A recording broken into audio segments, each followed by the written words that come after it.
Hi, Sharon. Hi, Sharon. Morning, Ivor. How are you? I am fine, thank you. How are you? Very well, thanks. Good, good, good. Are you going to allow me to share my screen? Okay, I will do that.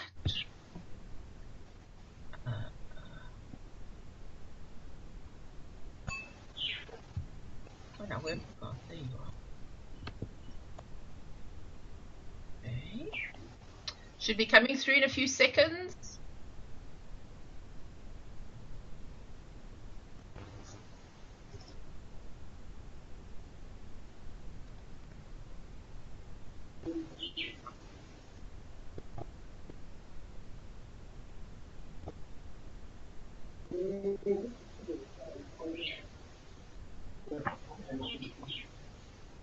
Ivor, you should be able to share your screen now.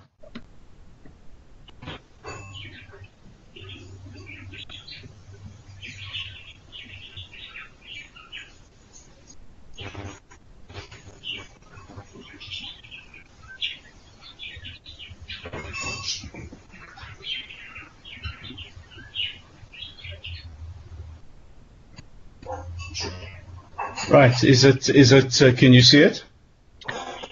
I've got it. Excellent.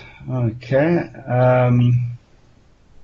I see you've got 15 people on board. How many people are you expecting, Sharon? RSVPs, there were 65 as at last night. Acceptances, we've got 35 that have accepted. Yeah, but I don't want to waste people's time, so should we give them 5 minutes to get the rest on, or should we just carry on? No, let's give people 5 minutes. I mean, with the numbers you spoke about, like I say, you've got 16 people online now. Yeah. Okay. So, guys, if you will allow us, so we're just going to give it 5 minutes, so we start at 9:10. Sure. All good. Sure, Sharon. No problem.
Hello. Morning, Margie. Hi. Sorry, I couldn't hear you for a while. I wasn't sure if somebody was talking and I'm rude because I'm late. My apologies. I had another meeting I was on. That's fine. No, we're going to start in 3 minutes. We're doing Excellent. well. As I can see them all clicking on as we go. We already have 22 participants. We're Great. expecting anything between 35 and 65. Perfect. Thanks, Cher. Hi, Ivor. How you doing? I saw you in there. Hello, Margie. When you said hello, that was quite an ominous hello. It was like emerging from the bowels of the earth. Yes, that was my grumpy face saying, what the hell's going on and why is my screen flickering in 30,000 different ways? Yeah. Happy birthday, Margie, for yesterday. Oh, thank you very much. Hi, how are you? I can't even see who's here. Hi, Tanya, how are you doing? I'm good. How are you? Fine, thank you. Well, sort of fine. I must admit, this stuff has got me completely confused, and I don't know what these people are doing and what they're saying on the news and what the legal guys are saying and what the UIF documents are saying are totally different things. It's very confusing. Yeah. But I'm well. How are you time doing? in our lives. It is interesting, isn't it? Being dragged kicking and screaming into the fourth industrial revolution. Yay, whoopee. Something had to do it, eh? It wasn't going to be Yeah. the CTOs or the CIOs.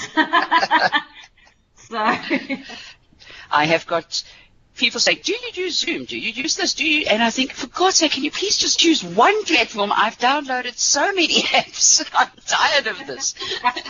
Yeah. So, guys, for those that are online at the moment, Ivor has had quite a few really interesting initiatives where he's actually taken a group of us through every single day what is happening, how it's happening. So my advice to you is, if there is anything that you need, Ivor at the moment is the go-to person. Fabulous. Really, Thank you for that. many of us so far. Ivor is the person going to the chiropractor. Let's just leave it at that. Yeah.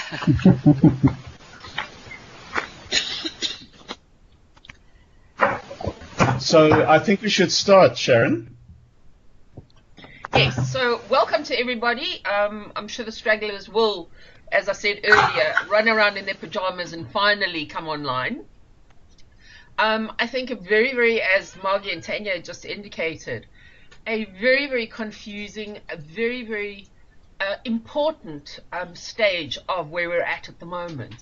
And understanding the essential services and the lockdown and how it affects us and how we should be adhering to various things.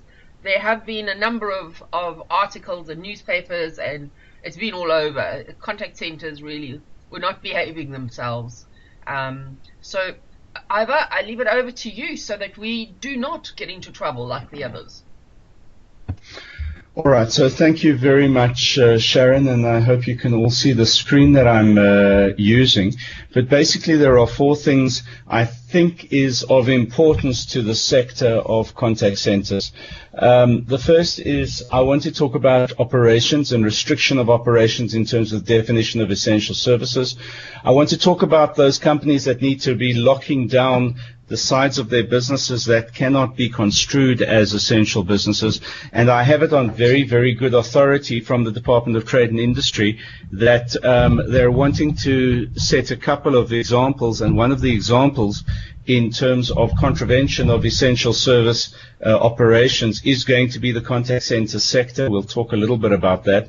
I want to talk about ethical enforcement and the choice that is being given to a number of industries, including the contact center sector. And then I want to talk about a publication which came out a day ago from SARS, which is the tax publication. And let me just change this, ETI extension and deferment of taxes, which might be of interest to you as well. So those are the 4 areas that I will cover, but please feel free to ask any questions. This is really just an engagement on all issues to do with trading at the moment in a very confusing market. So let's start with the notion of how the contact center sector scope of activities is intended to be restricted. So you have a piece of legislation, and let me just minimize the screen for the moment, but this piece of legislation here, which was published on the 25th, and then it was extended on the 26th. But it was under the pen of Dr. Dlamini Zuma Nkosazana, and this is essentially the be-all and the end-all of the legislation that you need to be aware of, understanding what it means, and more importantly, in terms of the definitions of this document, understanding the difference between essential goods and essential services. Now, the reality is, and this is one of the areas that the Department of Trade and Industry wants you as contact centers to be very well aware of, is that,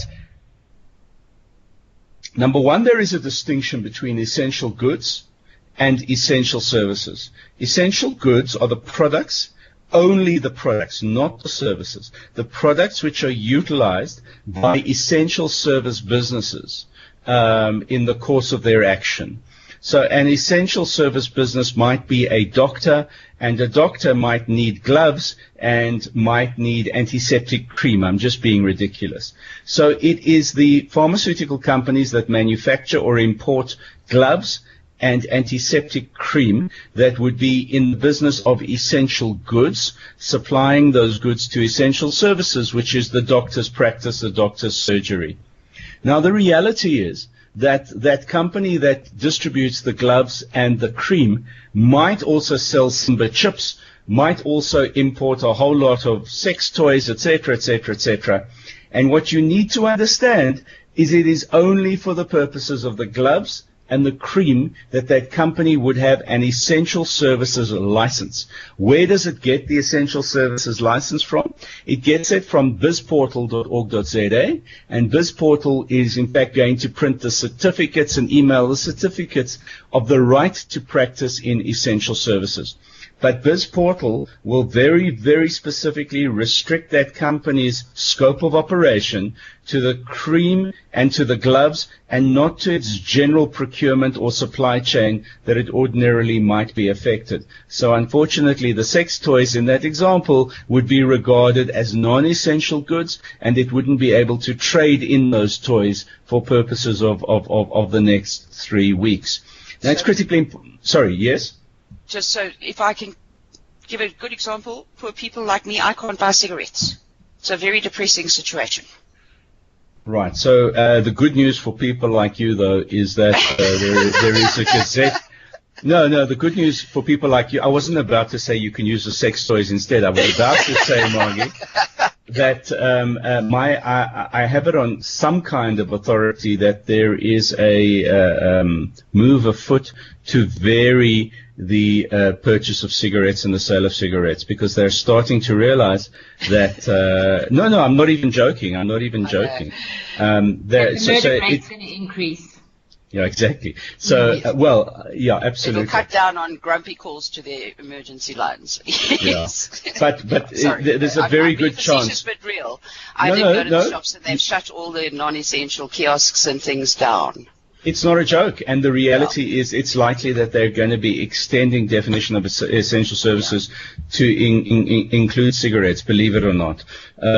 So let's wait and see what happens there. Now, what you have to understand, though, is that the essential goods list excludes the provision of services in the supply chain. So what they've done is, and DTI have been very specific about this. They've said, look, if we had said essential goods and essential services to essential services, it would have confused the market. So we've included contact centers within the essential services list. So let me go all the way down to the definition of essential services. And you will see in the definition of essential services that there is an inclusion of contact centers in that list of essential services. But what we do need to say, so in the schedule, which is Annexure B, you'll see in Annexure B that there is a whole list of goods under Annexure BA, from food, cleaning, hygiene, medical, fuel and basic goods, including airtime and electricity, to services, which starts medical health, disaster management, production and sale of goods listed in category A above, etc., etc. And within this grouping is included contact centers. But what I do need to say, though, and please, you do need to understand, it is only contact services in relation to these services which are listed.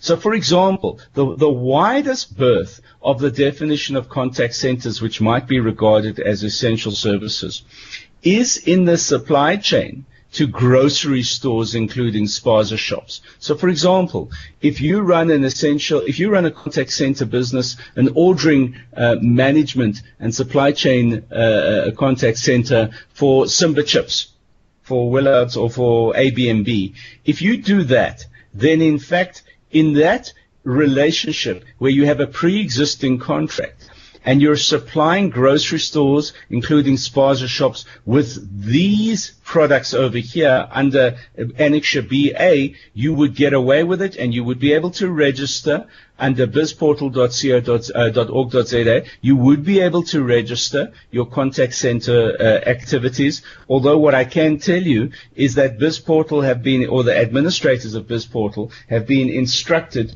to interrogate the scope of contact center services, to be able to restrict those contact center services only to these essential goods and essential services. I take it by now that everybody on the line has obtained their BizPortal certificate. Let me just pause at that stage and just confirm with you that is the case, that you are all trading under certificates which have been issued by BizPortal. Any questions in that regard? Ivor, define trading. So if we were a contact center, as a few of them have done, they have found laptops and they have sent their staff home, and the staff are working from home. And they are making calls and they are selling cell phones or No, so that you're not allowed to do that. The bottom line is that if anybody if you're selling anything which is not on this essential services listing, so for example, and you'll see that in the listing of goods under Annexure BA, you'll see that there are no traditional Vodacom handsets or MTN dongles, etc., no covers, etc. And any company which is found to be in contravention of this listing will be prosecuted. There are hefty fines and there's also imprisonment. And unfortunately, the Commission is looking for companies to go after. So what I mean by that is, while you might be allowed to sell airtime online on behalf of clients of yours, because you are not going to be registered as a point of sale, while you're entitled to do your call center activities, outgoing call center activities, they're going to have to be restricted to these activities under contract from an essential services. Under contract from an essential service. So you cannot be a point of sale for any product or any service. Now remember, there are no the MTN and Vodacom services are not listed under category B of the essential goods and services annexure. They're not listed here. So nowhere here do you see normal what's the word I'm looking for? Outlet services for call center companies. And if you are found to be in contravention of this, if there is a single complaint against you, the Commission is waiting. They have commissioners who've been appointed, supervised by a member of the National Prosecuting Authority, waiting for this kind of thing to happen, only because the guys who are being closed down at the moment because they're opening their shops and are being prosecuted have pointed to the fact that they are still getting calls from banks, they're still getting calls from insurance companies, and they're still getting calls from cell phone companies, i.e. you guys, over the phone to sell those services. And the problem is this, that there are both civil and criminal liabilities that have been implemented now. The civil liabilities are fines and imprisonment or both against your business, but the civil, those are the criminal liabilities. The civil liabilities are the unfair labor practice claims that your agents will be able to raise against your company for not protecting them and their person in the employment relationship. So you have to be exceptionally careful about what it is you're asking your agents to do wherever they're working from, whether they're working from home or whether they're working from your premises. Sorry. Sorry, I've got a question. Sorry, who is that? Oh, it's Craig. Craig Shalikoff here. How's it? How's it, Craig? We've got Capita, for example. One of the campaigns we work on is Thames Water. Now, this is an essential service. It's definitely providing of water and waste to companies' homes. However, it's provision of these services for a UK base. Where does the government stand on that position?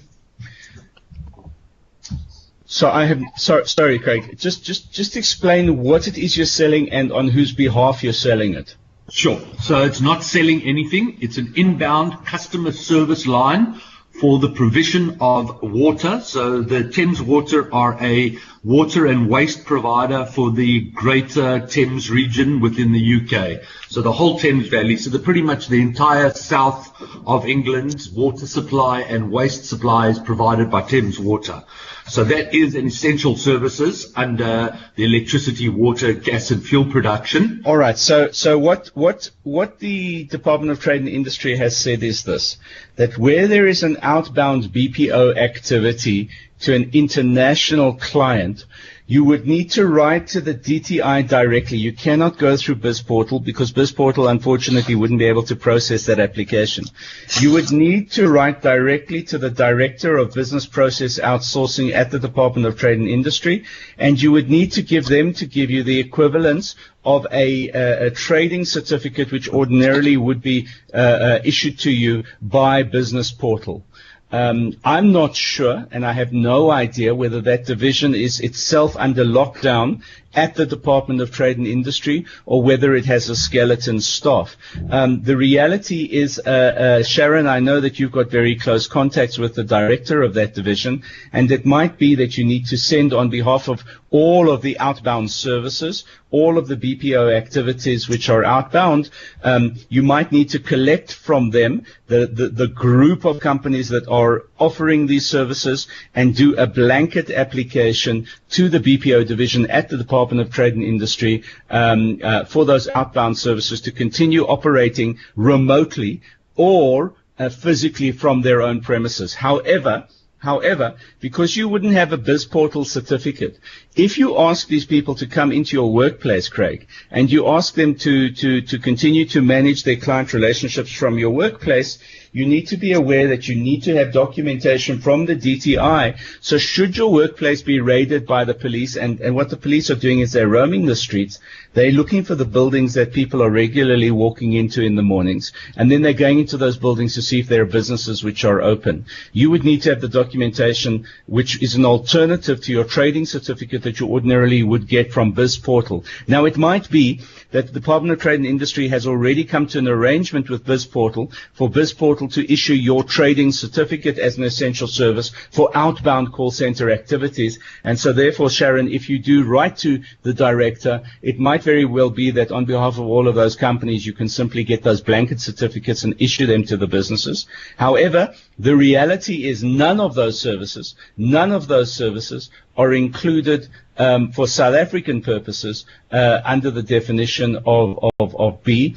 However, if you look at electricity, water, gas, and fuel production, supply, and maintenance, which is 6, Craig, you could very much appeal under that component, but in relation to outbound services. So my recommendation, Craig, sorry, it was Craig, eh? My recommendation is twofold. Number one, go onto BizPortal and try and register under B6, which is electricity, water, gas, and fuel production, supply, and maintenance. And at the same time, my recommendation, Sharon, is you take the name of Craig's company to the director at the Department of Trade and Industry of BPO and ask them as well to provide supplementary documentation for outbound services. That's the easiest way to cover yourselves.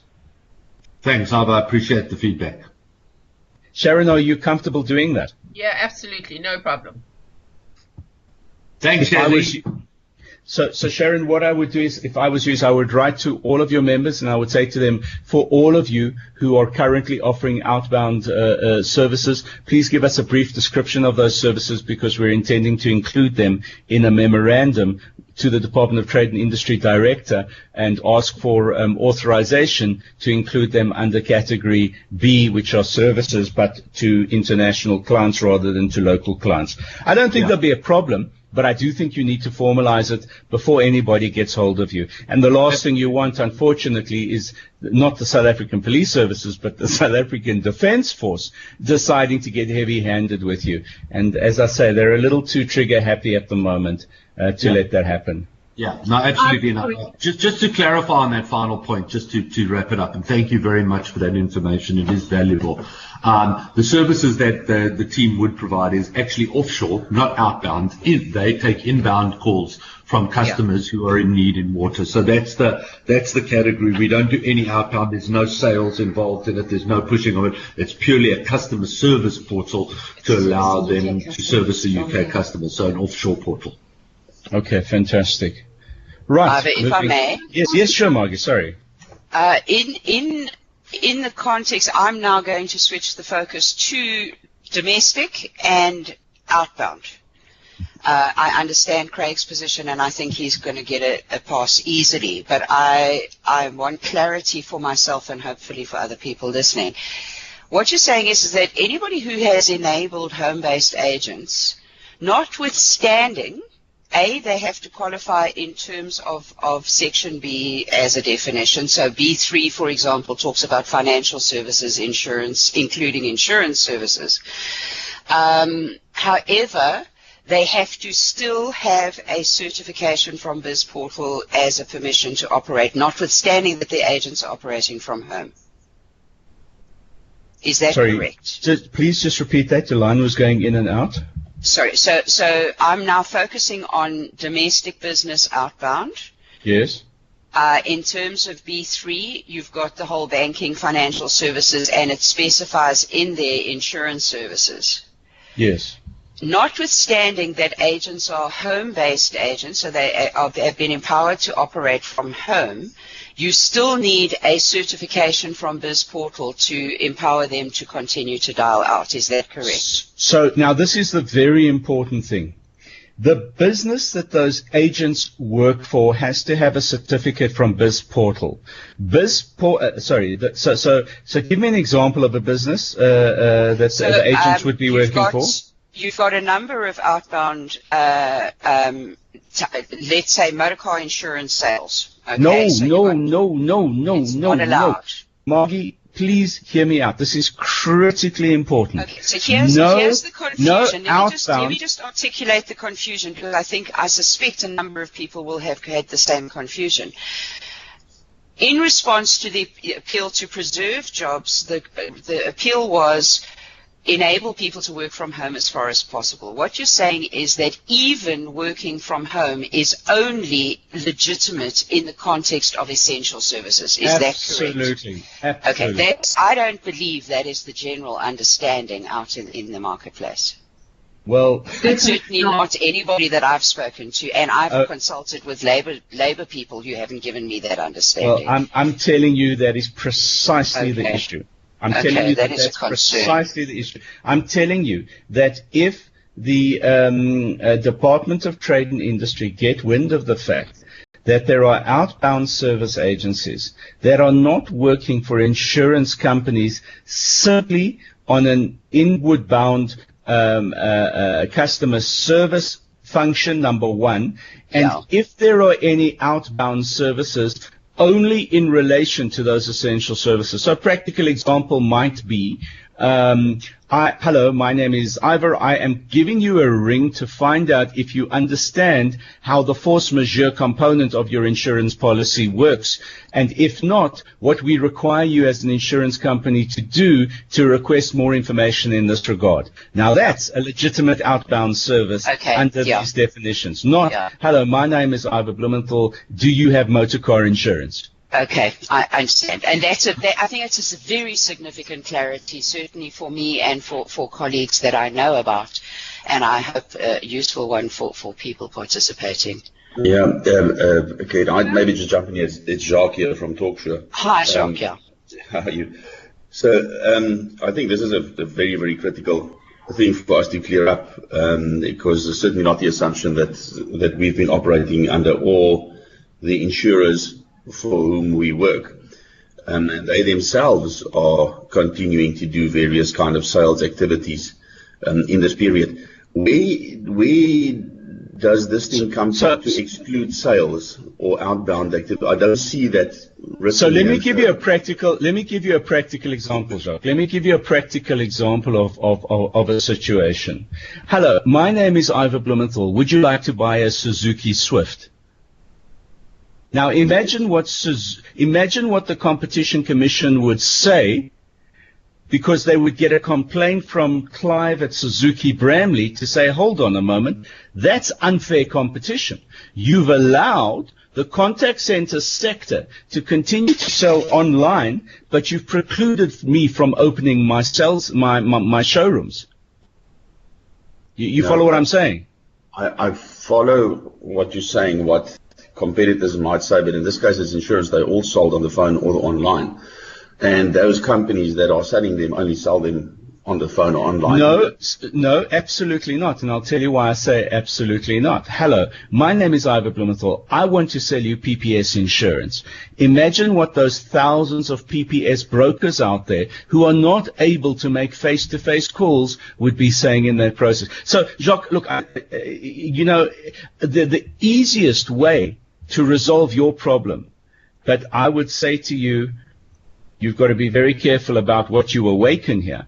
The easiest way to solve your problem is, Sharon, for you to write to the Competition Commission, because in this instance we'd be talking about the Competition Commission, and say, this is a scenario. We've got outbound call centers operating. We would like to know that you, the Competition Commission, would give us authorization to give those outbound call centers permission to go ahead and continue their sales activities. Now, I'll tell you why we know that that's critically important. And Jacques, you're right. While it's been said again and again and again, at the moment it's not been reduced to writing in any of the gazettes. However, what has been reduced to writing in the gazettes is what's considered to be an essential service good, an essential service. Okay? Now, the point I'm trying to make to you, nowhere in this list of services does it say outbound sale of product or services. Nowhere in this list does it say that. I'm assuming so, but it does say that there's food and other items are available. It doesn't say the sale of those, toilet paper, for example. It's assumed that if it's an essential service... No, of course it says. Look under B5, it says grocery stores and spaza shops. So it doesn't say the sale of it. Well, what do you think is happening in those grocery stores and spaza shops? Exactly. So that's kind of... Look, I'm not trying to argue the point. I'm following your lead here. I'm just trying to say that insurance services, how would insurance services exist if people can't buy the product if they don't have it today? For example, some of the other products we sell is medical insurance, which is critically important at this point in time. And actually, it's all inbound sales. Consumers react based on an online lead, and then they ask us to call them. So I think you're right, Jacques. I actually think you're right. I think it's a gray area. And I think maybe as a gray area, Sharon, it would be useful for the association to be asking both the DTI and the Consumer Council for their rulings in this regard. Now, let me tell you, Jacques, why it's important. It's important because there have been exceptions made, and every one of those exceptions then becomes subject of additional gazettes. It only then becomes permissible if it's expressed in law, essentially, and it would be expressed in law as a regulation or a stipulation in a gazette. So if it is something that your members generally, Sharon, would want to take up, then certainly I would imagine it would be prudent to write to the Competition Commission on the one hand, and they have given allowances and exceptions in the past, and then to write to the Department of Trade and Industry as well. It's just something you need to be aware of, that if you awake, Jacques, I suppose, let me just ask you a final question, then we'll move on. Are you reading between the lines of what I'm saying, Jacques? I am, which is why I asked the question carefully. Right now, we also have 500 agents enabled from home, and consumers are actually very happy to engage with us because they need the services. They requote the insurance, they buy medical aid gap cover, they buy medical insurance because they realize they may need it at this point in time. And crisis service centers, which are all listed as essential services. So that's interesting. What you're just saying is critically important, Jacques, and that is, Sharon, if you do decide to write in this regard to the Competition Commission and to DTI, and you are able to phrase those outbound sales activities specifically in relation to products and services which are listed under B of that Annexure B, you're likely to get a more favorable response. I need to understand something. Sorry, my name is Aletta and I'm calling from Capita. I just need to understand something. Hello. The people working from home, where we've given them laptops, we've given them dongles, they're supporting web chat, for instance. Why will it be a contravention if they work from home? Because we know the contravention is not them working from home. The contravention is not them working from home. The contravention is what they're doing from home. So the service that they're providing. That's right. So as long as you can link... Endangering their life or influencing the social distancing or anything. That's not the issue. You see, in that regard, the issue doesn't become an issue of what they're doing from home, but who they're competing with on an unfair basis. So it's a different issue. It's not an issue of safety, but that becomes a Competition Commission issue. All right, so if they're supporting someone on the web, for instance, having a query in terms of their cell phone, which they need their cell phone basically to make emergency calls, but it's once again an international market. Well, it's so grey. Hey? This whole thing's so grey. No, it's not grey. So let me say this to you. So there are two issues I want to say to you. Technical support is working from home, as far as technical support is concerned, is nicely covered. It's ensconced in all of essential service definitions. So it's about product. Technical support is not an issue. I do not believe technical support is an issue, but that technical support business that those people are working for have to have a Biz Portal certificate to trade. That's the non-negotiable there. But what's even less confusing is this. If it's an international business and those international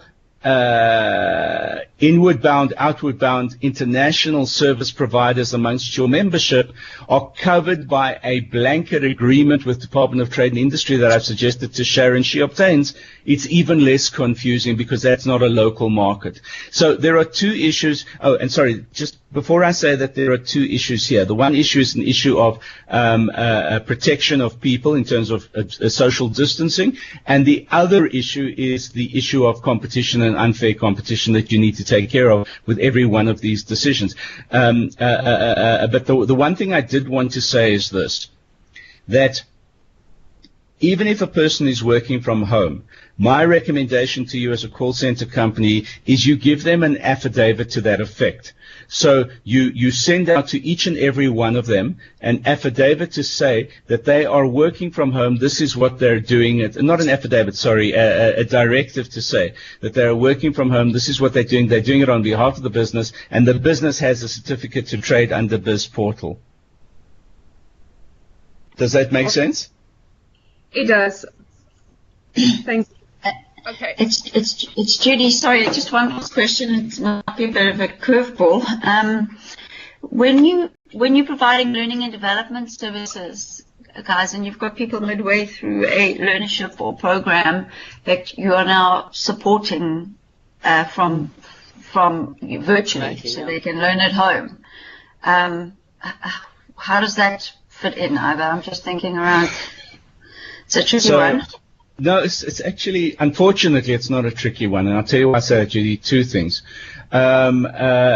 We haven't yet seen the Gazette we actually have seen the Gazette from the Department of Higher Education and Training in this regard, where in fact they've physically shuttered all of the higher education public facilities, and the private facilities are regarded as non-essential services. So that's on the one hand.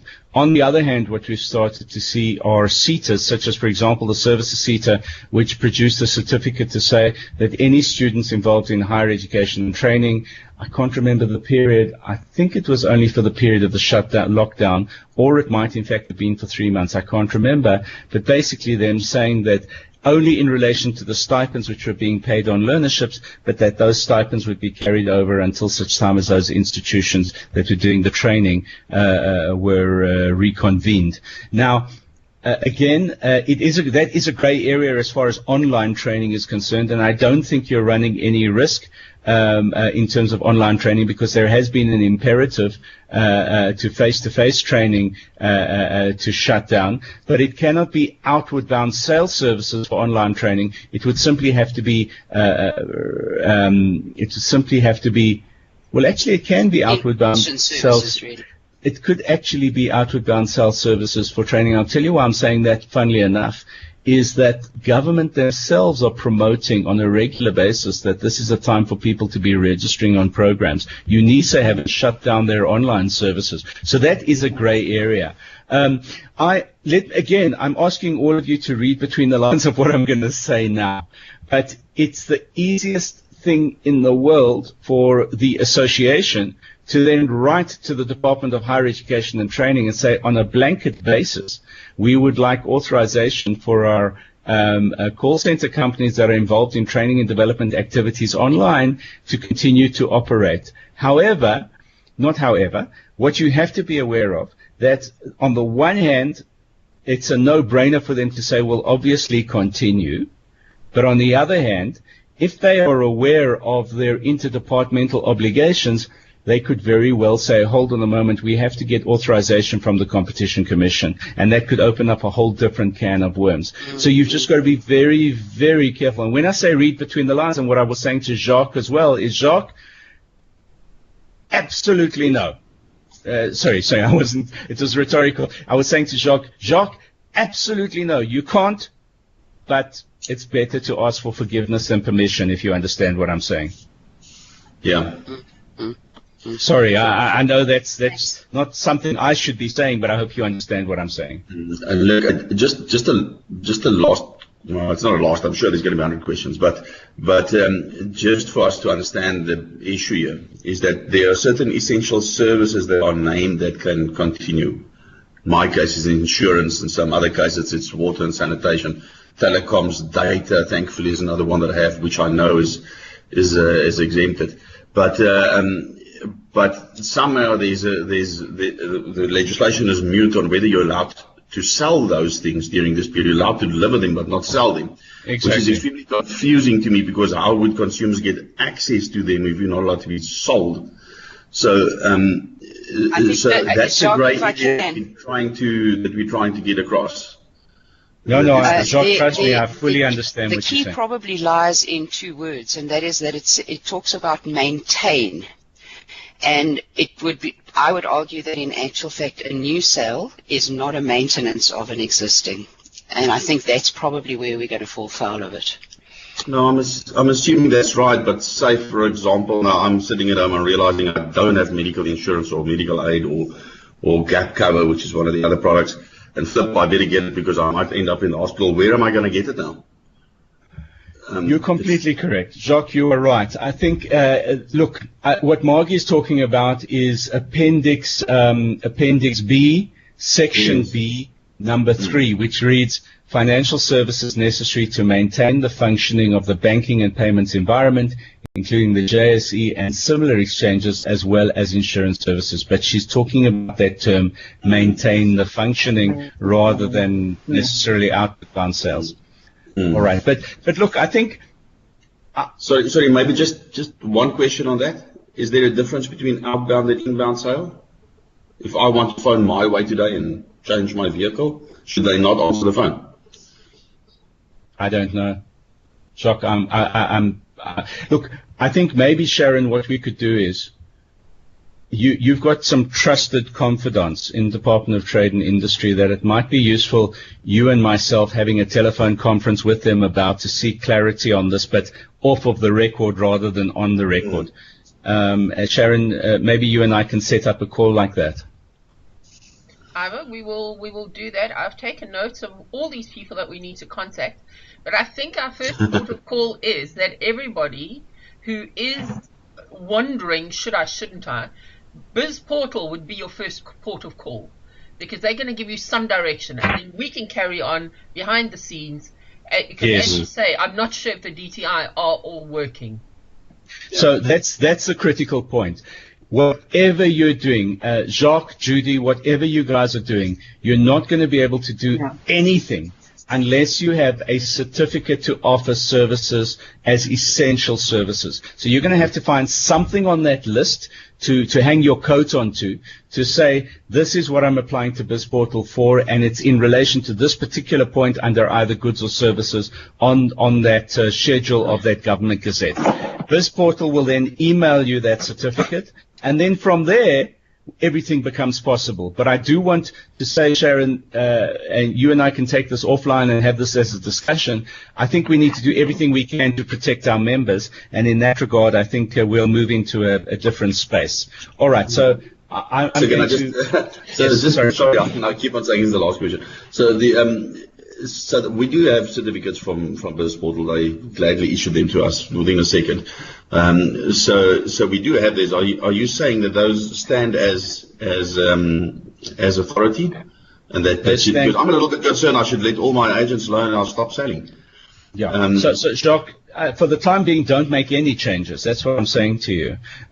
Because if let's say, for argument's sake, worst case scenario, someone complains about your company selling them something over the phone that isn't in the schedule. What will then happen is you'll be contacted. You must probably be contacted by the national, because the power to prosecute has been devolved directly to the prosecutors in the National Prosecuting Authority. So you'll be contacted by the National Prosecuting Authority. We'll say, we've received this complaint.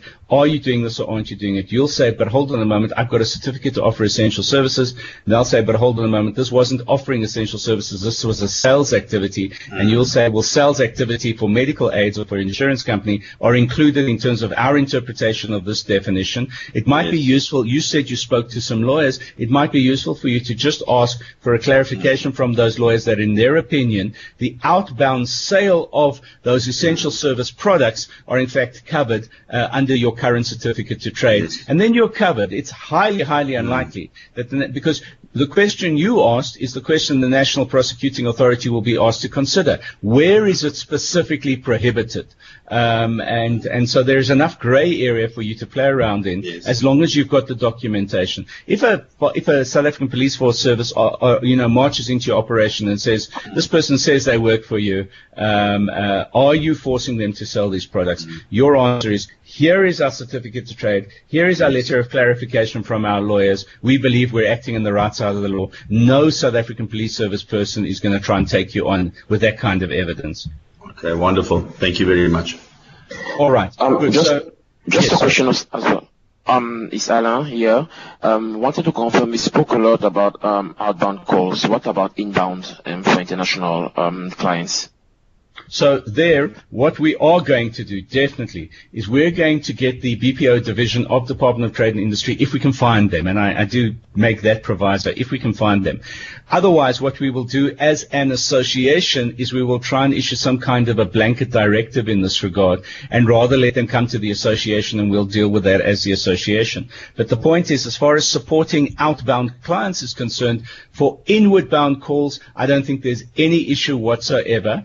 Because a BPO is an ongoing national priority. It's a national priority of the government. However, as far as outbound calls are concerned in terms of ongoing selling of activities into those countries, I would say to you that trade under the radar until such time as we have a BPO directive, which we will try and secure for you. I hope you understood my answer. Okay, can I just go back to Andrea? Does that you wanted to know about debt review? Have you found an answer in this conversation?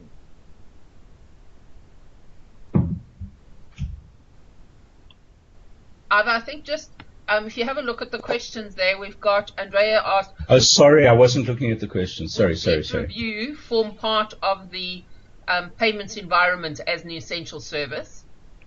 Andrea, that's such a beautiful question. Now, remember that the Department of Trade and Industry are very eager on an ongoing basis. They're very eager to amend their gazettes.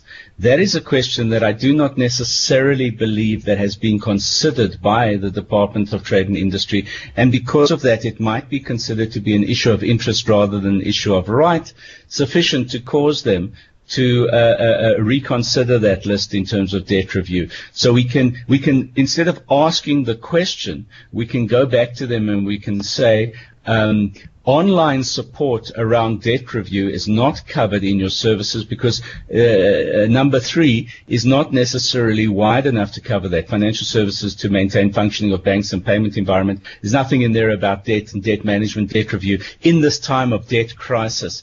I think it would be a very popular one for them to grab hold of and want, in fact, to support. So I think that we could easily get an extension of the list of essential services to cover debt review gazetted for us. And Sharon, I think we should try and do that quite urgently. Okay.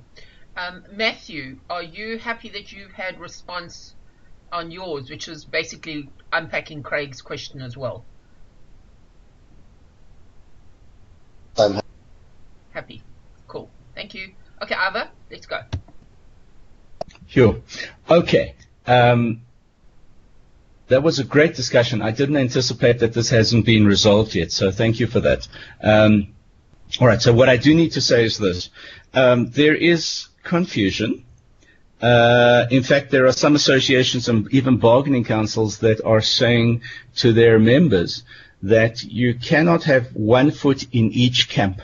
You cannot have a foot in essential services and another foot in non-essential services, but that is precisely and exactly what you can have, and you need to know that about your business. If you haven't already, you need to draw up a list of your products and services, and then you need to say, right, these fall cleanly into the scope of essential services, these don't. These are the people who might be dedicated to the essential services, these might be the people who are dedicated to the non-essential services, or in the instance where someone deals with both essential and non-essential services and products, you would need to issue directives to those people to say your activities are absolutely precluded in terms of non-essential sales activity, and you have to continue your activities as far as essential sales activities are concerned. What you need to show is that you've taken affirmative action. In other words, that you've been proactive and not reactive in that regard. And it's critically important that you just show a process internally where you've in fact done that. But yes, you should, in instances where you supply to both camps, you should have a foot in each of those camps, and you should have a policy for how you're going to react in each of those camps. All right. Your non-essential contracts, in other words, do have to be locked down, if I can use that term.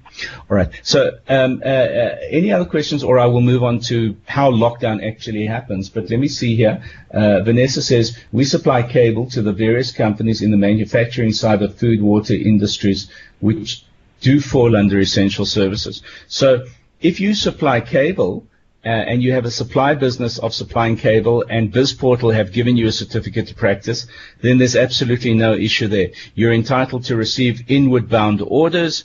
You're entitled, in fact, even to phone those companies and say, do you have enough of that cable? Or we're running out of this particular cable, or can we schedule delivery for you of that cable, knowing that you're in essential services and we don't want you to run out. So Vanessa, all of that is absolutely possible. Richard Anderson says, we're offering mobile customer support services and collection services to those customers on all in-source basis, managed, this is for bad debt. All of these individuals working or operating from home, is this covered and allowed under essential services?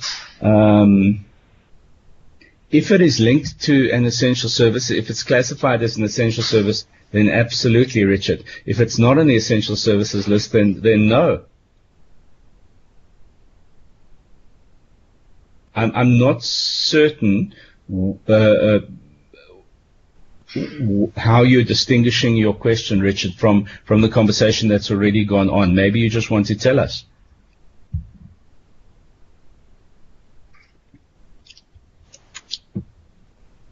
Richard? Hi, Iris. Sorry, can you hear me? Yes, of course I can. So I guess I'm just a little confused. I think like a lot of the other people, we had thought that the ability to operate from home under any condition was allowed. So it didn't have to be an essential good or service.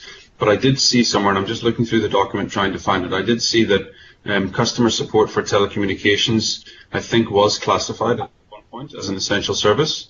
And we are also then collecting from customers, so that's the bad debt portion I refer to, and everyone is operating from home. So I guess I'm just trying to figure out if that is then allowed, if we need to go through the biz portal process, or if you're managing the bad debt collection on behalf of essential businesses that are still in operation, I would imagine that that's absolutely perfectly fine. You would need to look at that definition of 3 and see if you can incorporate yourself into 3 in that regard. Okay, I think probably the best thing is to go through the biz portal process and just make sure we get the right documentation. Absolutely. I'm just having a look here to see if anything would cover you that we haven't considered. I don't see anything in that regard. All right. Okay. By the way, I didn't see what you were referring to, but maybe it was in one of the extension documents. All right, moving on. Okay. All right. So, ladies and gentlemen, let's talk now about if you do have to lock down your business. Now, lockdown is a simple issue. It's not a complicated issue. It means you close your doors, whether it's a virtual online door or whether it's a physical door. And remember, the online issue is more about the issue of anti-competitive behavior rather than, is it to do with social distancing and the health reasons for the lockdown? But you do need to consider that. So the one area where there is absolute confusion, and I don't understand that confusion, is this. If you need to lock down a business, so you suddenly have 10 people who you are no longer able to have being productive and have working, you still have an employment contract with those individuals, which means you still have to pay them. The issue is not that you have a luxury of not paying them for their services, but 2 things. Number 1, ordinarily you would be entitled to say to them, this is a matter out of our control, and therefore we're insisting that you have to take leave. So there's a whole lot of narratives out there saying, no, Department of Labor says, well, we don't think it's morally conscionable, etc., etc. It is not illegal.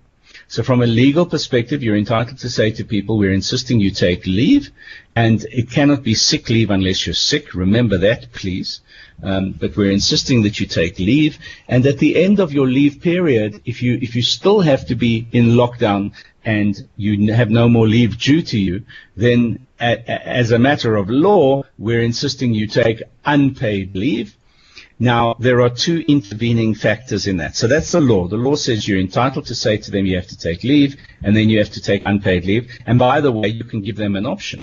Do you want to keep your leave and rather take unpaid leave, or do you want to take your leave first and then resort to unpaid leave when your leave runs out? That's ordinarily how you would proceed, except there are 2 intervening issues in that regard. The one intervening issue as far as leave is concerned is what is referred to as special leave considerations, and I'll address that in a moment. And the second is what is referred to as the TER. And so the special leave considerations, there are some industries, and some of you might be supplying services into companies which fall under bargaining councils, and therefore you would be covered by the bargaining council agreements. Even as non-parties, you need to be aware of the fact that you can be covered as a non-party by a bargaining council rather than necessarily as a member of one of the associations, which is a member of a bargaining council. But there are some bargaining councils, and I think here, for example, of the cleaning bargaining council, clothing, textile, that it came out with a directive to say we have agreed at a bargaining council level that all of our employers will give 5 extra days of special leave to their employees, so that if you do need to deduct leave, and I'll talk about why deducting leave becomes an issue, but if you do need to deduct leave, then in fact you should first pay 5 extra days of special leave before you start attaching any of the leave that the individual might have earned in the process. Now, where the special leave, so in that instance you don't have a choice, you have to then pay them 5 extra days of leave ordinarily. However, government have realized that this is a problem, and what government have said is this: before you attach any leave from an individual, this will be the process. In the case of a forced lockdown, you first go to TER, and only after TER do you go to normal leave or, I'm trying to get fancy and it's not working, or special leave. And only after normal leave or special leave do you go to unpaid leave. So that's the process. So if you are forced into a lockdown, you would, number one, go to TER. So let me put numbers here so it indicates the process for you. Number one is TER, and I'm going to be talking about TER in a moment. Number two is I'm going to say normal leave. Normal leave would be 2A. There's no A. 2A. Or special leave, let's say, is 2B.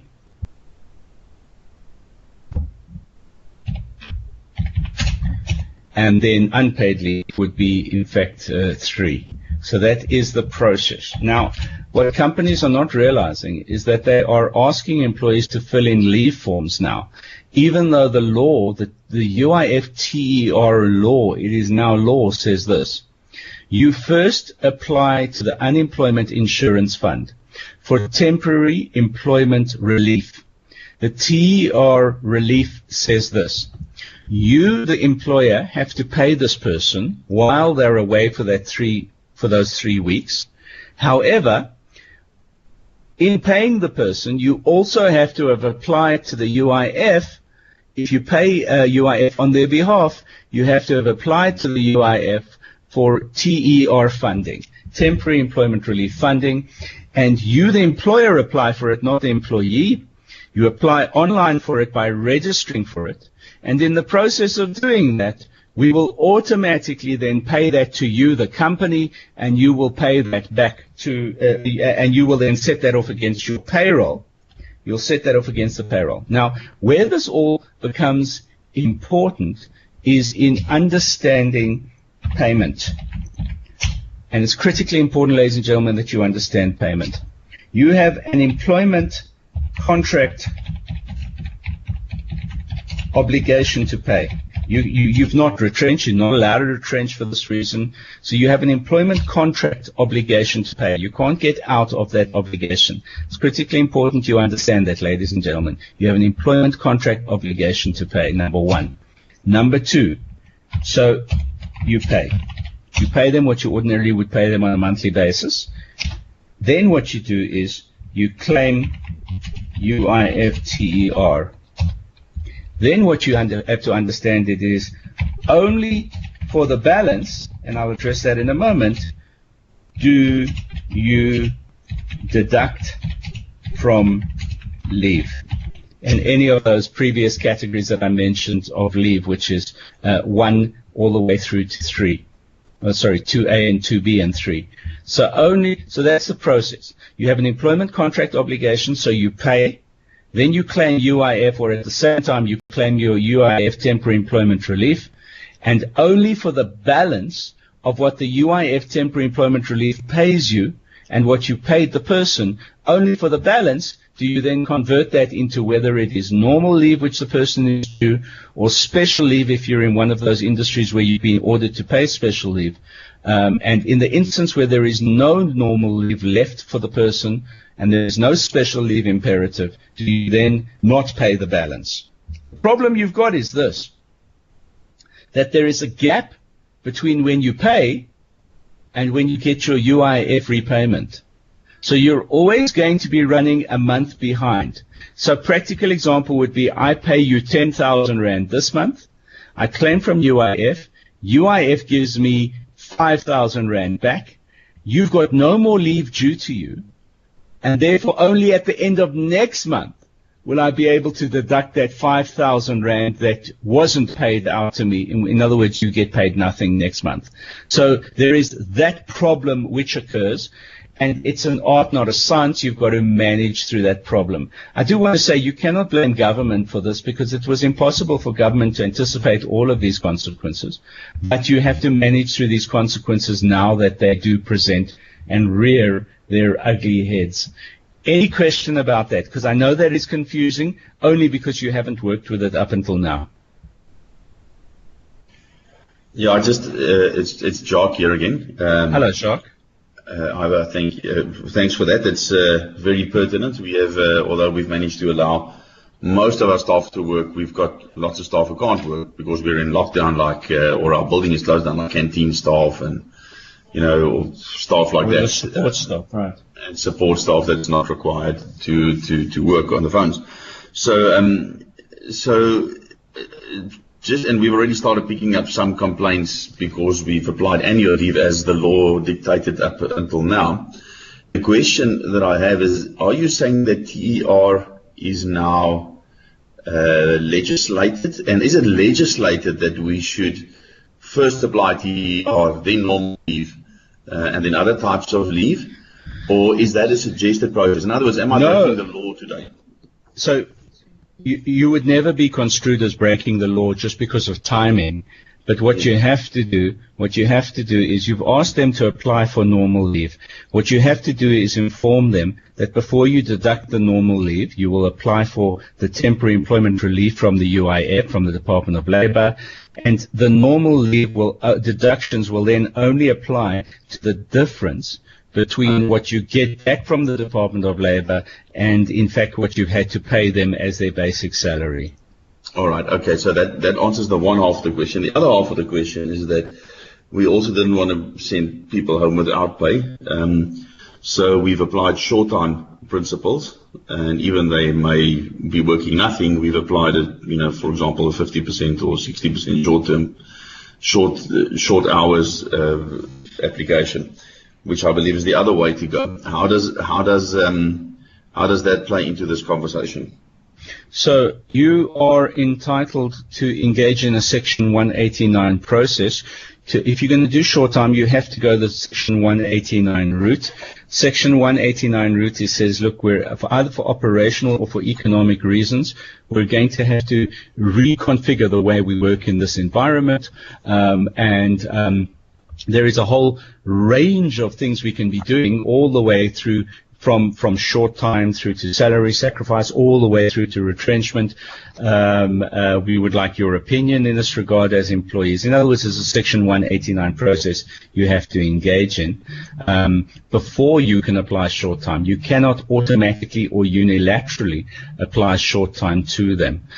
If, however, they're on a commission employment contract with you, where you pay them a basic and then commission for the number of hours worked, you can say to them that because now we're only working on essential services, because of this situation, we're having to restrict the number of hours you work for us, and therefore we're restricting the amount of commission you can be earning. But you have to navigate around that on a case-by-case basis.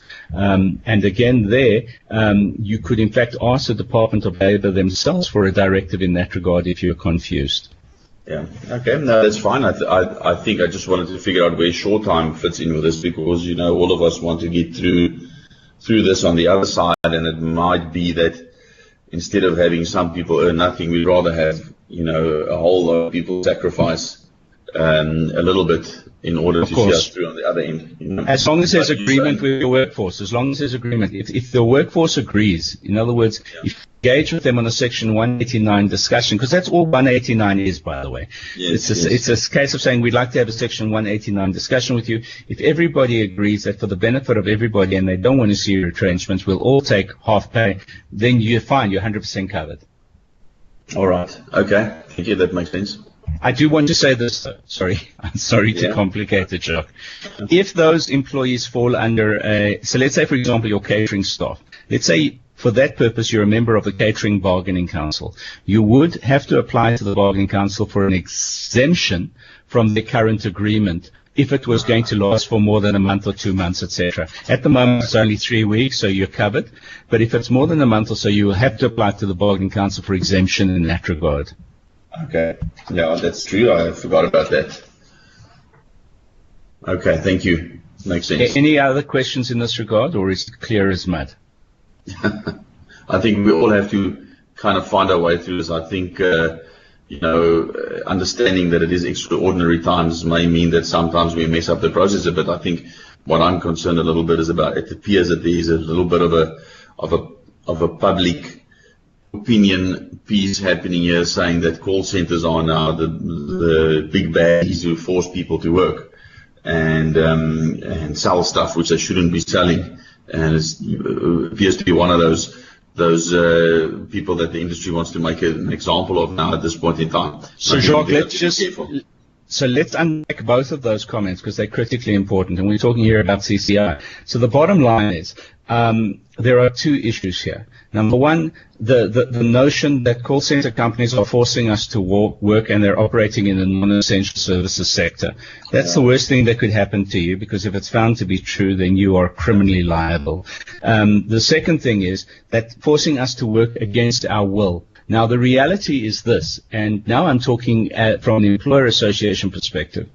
If you are classified as an essential service, then you are entitled to force your employees, in terms of their pre-existing contract, to either take leave or unpaid leave if they do not want to come to work. You are not obligated to have to pay them danger pay. And I'm seeing in a number of industries where large companies have agreed to pay almost double a person's salary so that they can come to work, because they're realizing that there is a physical danger in coming to work.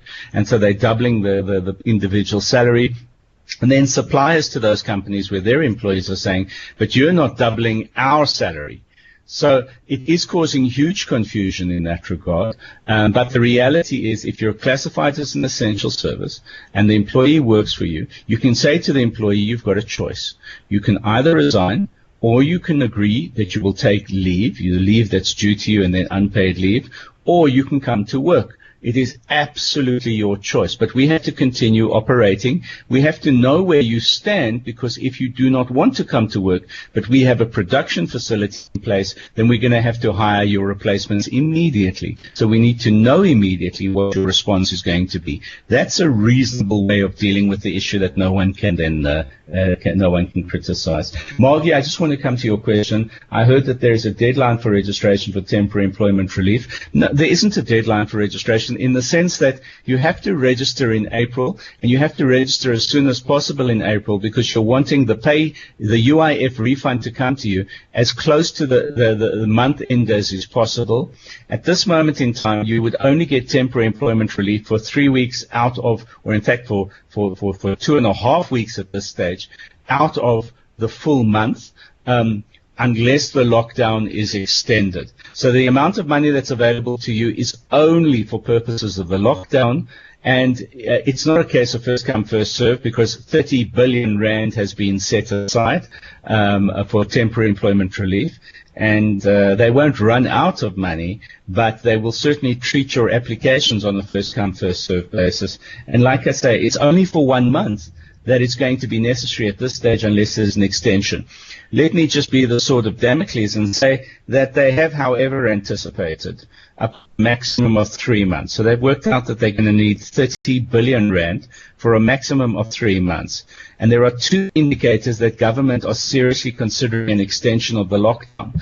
The first is that they've made provision for the UIF TER scheme for 3 months, not 3 weeks. And the second is that they've made provision for the South African Defence Force to be on our roads supporting the South African police services for 3 months, not 3 weeks. So both of those organizations, UIF and the Defence Force, made provision for 3 months of allocation, not 3 weeks of allocation. That is a sign that our government have said we've got enough money and enough resources to ride this lockdown thing out for a maximum of 3 months if it's necessary, but not beyond that. By the way, that's why the UK government said, we realize we've also got limited resources, so we want to come into this thing as late as possible rather than, like South Africa, as early as possible. So there's different formulas that are applied all over the world, but our formula is making provision for a maximum of 3 months at this stage, even though the lockdown is only for 3 weeks.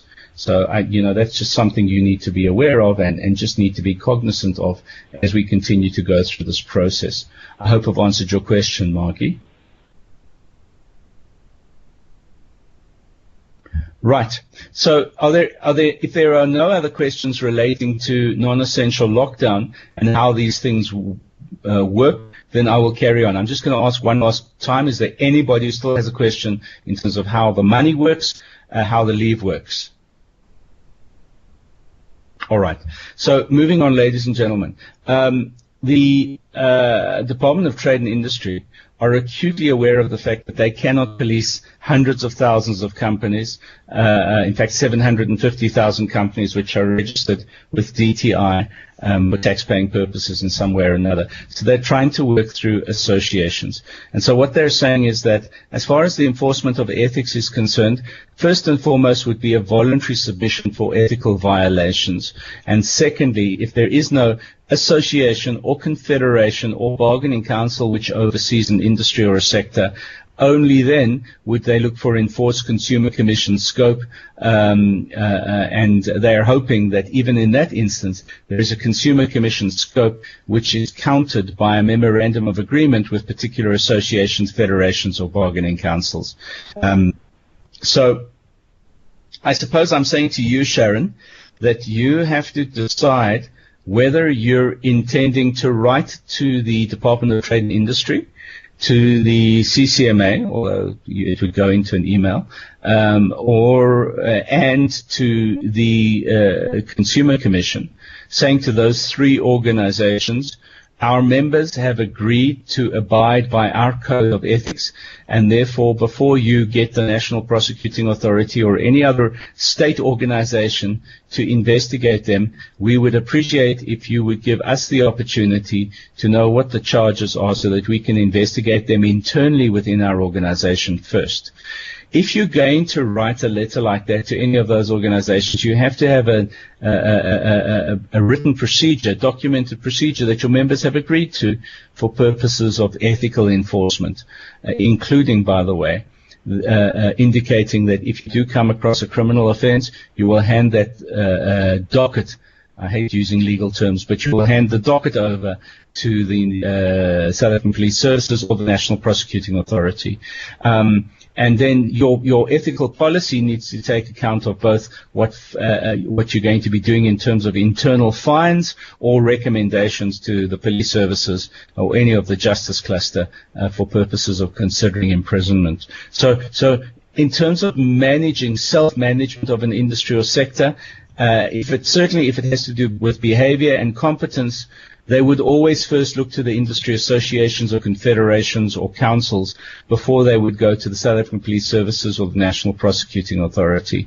Unfortunately, we do have the fact that there is legislation criminalizing bad performance in terms of essential services and bad trading or putting up prices, etc., which muddies the waters. However, it doesn't stop you including those considerations, for example, price gouging, etc. It doesn't stop you from including those considerations in your code of ethics, even at this late stage. So that is very definitely something you might want to consider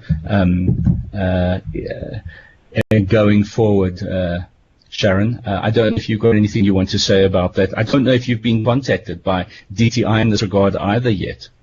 No, nobody's contacted us either. And I will talk to Margie, Tanya, and the rest of the council during the course of today to decide. All right. And when you say council, you're saying council of? The CCMG. Okay. All right. Good. And then So the last thing I want to talk about, and then just take your questions, is the fact that there was a piece of a gazette. There was a gazette that came out, a draft gazette that came out 2 days ago. It is likely to be gazetted as regulation in next week, which says this: that if you are a company that is utilizing your employment tax incentive, which essentially says you can take all of your PAYE money and you can shift that money into payroll. At 1,000 rand a person who is a qualifying employee, and there are 2 requirements for them to be a qualifying employee. They have to be over the age of, have to be under the age of 29 on the one hand, and on the other hand, they have to be earning less than 6,500 rand a month. You can deduct 1,000 rand of your PAYE that you would ordinarily pay over to SARS and put that into payroll every single month for a 12-month period, and then for that same person, 500 rand from month 13 to month 24. Now, the ETI regulation has been extended, as I say, where the Minister of Finance is saying instead of deducting 1,000 rand, you can now deduct 1,500 rand. And instead of deducting 500 rand from month 13 to month 24, you can deduct 1,000 rand. And also very, very important what they're saying is that if you've got an employee that is beyond the 24 months of ETI that you've already deducted, but they're still under the age of 29, you can deduct another 500 rand per employee of those individuals. And then they've said something that is fascinating. They've said beyond that, if you have ETI left, then if you have payroll left, if you deducted as much ETI as you qualify for, but you've still got some payroll left, PAYE left, not payroll, so you've still got some PAYE left, and you have employees over the age of 30 but under the age of 65 who are earning less than 6,500 rand a month, you can then continue to deduct 500 rand a month for a maximum of 4 months for those individuals. So it's not a lot of money, and it's not SARS giving you anything other than the PAYE you would ordinarily pay over to SARS. But essentially, I'm going to use an example. If you have 1 million rand of PAYE, and if you have 500,000 rand ETI qualification, so you have enough people within your organization for whom you can deduct 1,000 rand, 1,500 rand now per person for that 4-month period, and you still have a 1,000 rand balance, in other words. So you've got a 500k balance available from your PAYE. That balance you can either, or you can deduct 500 rand per qualifying employee who is in month 20, who is in month 26 and beyond, under the age of 29, or you can deduct 500 rand per employee between 30 and 65 years of age for 4 months. The entire ETI thing will last for 4 months. It's intended to last for 4 months. So before I go on to the other deferment of taxes, do you have any questions in this regard about what I just told you, ladies and gentlemen? So once again, Jacques here. Seem to have a lot of questions. No, that's good. Would this ETI apply even, for example, if you've agreed short-term or short pay or less commissions or leave or any of the other mechanisms you might try and reduce your labor bill over this period of time? Or is it only for full pay? No. So the answer to your question is absolutely it would apply to anybody that you've varied their conditions of employment for. And in fact, you might find that the fact that you've varied their conditions of employment makes it more conducive for you to be applying ETI to them. In other words, that you've actually managed to reduce them to 6,500 rand or below. So it very much does apply to them. I'm more than happy, should you want to, for us to have a discussion on this offline, and that goes for anybody. I'm more than happy. You can WhatsApp me on 082-880-5316. I'm more than happy to talk on a company-by-company basis about the opportunities and how it can work and how it can work well. Just give me that number again, 082. I'll actually just put it down here on the screen for you. It's 082-880-5316, and you can WhatsApp me on that number. Thanks, I appreciate that. Yeah, it was a pleasure. Good. Any questions? Oh, I see Margie says ETI and many question marks. So Margie, ETI is the Employment Tax Incentive. It was introduced in 2014. It was introduced in 2014, and when the president got into power, when he was elected into power 2018, he extended that ETI scheme for another 10 years.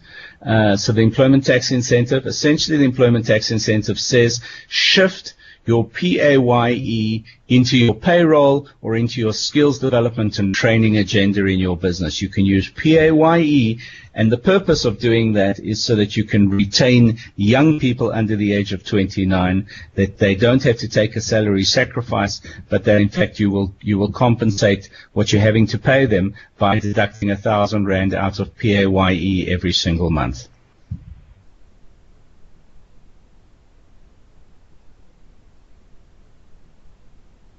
Good. Right, Sharon, I hope I've answered most of your members' questions. Are there any questions or anything that's left that still needs to be asked?